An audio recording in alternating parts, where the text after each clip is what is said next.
Louange à Dieu, et prière et paix soient sur le messager de Dieu, sa famille et ses compagnons. Quant à ce qui suit. Cela a été prouvé dans Sahih Muslim à partir du hadith d'Abu Huraira, que Dieu l'agrée, qui a dit. Le messager de Dieu, que Dieu le bénisse et lui accorde la paix, a dit. Sans Ève, une femme saurait je n'ai jamais trompé son mari. Al-Nawawi, que Dieu lui fasse miséricorde, a dit, Al-Qadi a dit.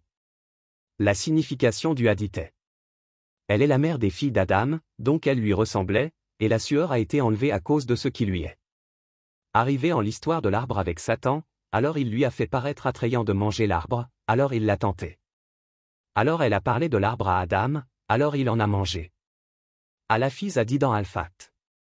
Sa parole. Aucune femme n'a trompé son mari est une référence à ce qui s'est passé avec Ève dans sa parure pour Adam et mangeant d'eux. L'arbre jusqu'à ce que cela se produise. Ainsi, la signification de sa trahison est qu'elle a accepté ce que Satan a décoré pour elle jusqu'à ce qu'elle l'ait. Décoré pour Adam, et comme elle était la mère des filles d'Adam, je lui ressemble.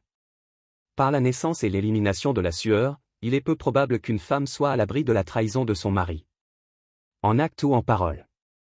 Et ce que l'on entend par trahison n'est pas de commettre des actes immoraux, à Dieu ne plaise, mais lorsque l'âme était encline à désirer l'âme de manger de l'arbre et qu'elle faisait du bien à Adam, cela était considéré comme une trahison envers lui, et quant aux femmes qui sont venues après elle, la trahison de chacun d'eux, selon elle. Le hadith qu'Adam a nié est similaire à celui-ci, et ses descendants l'ont donc nié. Quant à ce qui a été dit dans la question selon lequel l'arbre dont ils ont mangé était la pomme, il n'y a aucune preuve de cela, et il n'y a rien dans le livre de Dieu ou dans la sunna authentique du messager de Dieu qui identifie cet arbre.